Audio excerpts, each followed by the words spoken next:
So I know that this is kind of sad that I'm actually doing this video because essentially what Lil Pump here is doing is he's trying to get his name in the media and the news cycle again because he's so insanely irrelevant. And I'm kind of feeding into that cabal, which, it sucks, but I feel like I had to do it. So Lil Pump basically followed suit with 50 Cent, who basically said, F Biden, I'm voting for Trump, even though he hates black people because he's going to lower my taxes or I'm going to pay lower taxes. He's not going to be paying 62%, by the way. But Lil Pump followed suit. He basically said the same exact thing in his 12-second clips as Trump 2020. He says Sleepy Joe and all this stuff, which tells me he was probably already a Trump supporter even before that.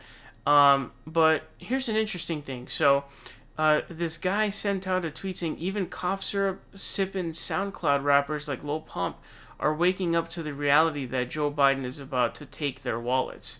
So what's really hilarious about this to me, and Lil Pump retweeted this tweet. Think about how desperate, not only how desperate this guy is for clout, but how embarrassing this is. I mean, this reminds me of when I'm watching, Dave Rubin trying to explain about, oh yeah, me and Ben Shapiro are good friends and trying to justify it. Imagine being such a loser that there's literally somebody making fun of you, shitting on you, literally, making fun of you and who you are as a rapper, which obviously is a cough syrup sipping SoundCloud rapper. That is what, he's not a SoundCloud rapper because he's insanely popular, or he was, that is.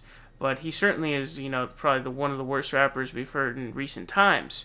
But imagine being so desperate for clout, you're willing to self-degrade yourself by essentially endorsing and sharing a tweet making fun of you. Holy smokes, that is embarrassing. This is kind of the cherry on top. Tomi Lahren, who is sort of in the same boat as Lil Pump when you really think about it.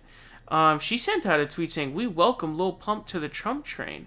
So, I know that I don't think Lil Pump is African American, but the right wing, the Trump train, they're really desperate for someone like a 50 Cent, like these rappers, these sort of high-profile African Americans, rappers, because rap is associated with black people, obviously, and black culture. So they're desperate for people like this. But if you don't know, Lil Pump has not been relevant since 2018.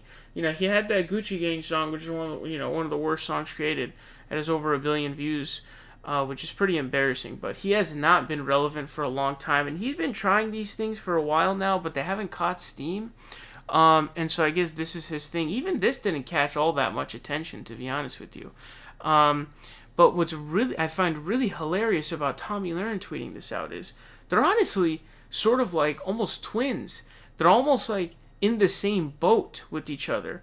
And the reason why I say that is because Tomi Lahren is really irrelevant as well. She's really lost a lot of relevancy. She's really clinging to that relevancy that little relevancy she has.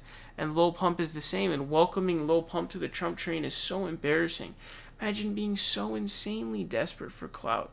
Just imagine being so insanely desperate for someone endorsing your campaign. I mean, if Lil Pump endorses you, you should be like, yo, this guy is so fucking dumb.